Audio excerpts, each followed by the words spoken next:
పరిమళము నీదేనా నాలో పరవశము నిజమేనా బొండు మల్లి పువ్వు కన్నా తేలికగు నీ సోకు రెండు కళ్ళు మూసుకున్నా లాగు మరి నీ వైపు సొగసును చూసి పాడగాయలా కనులకు మాట రాదుగాల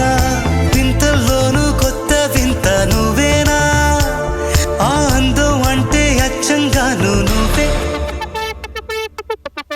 ఏ చిలిపి కళ్ళలోన కలవో ఏ చిగురు గుండెలో నలయవో ఏ చిలిపి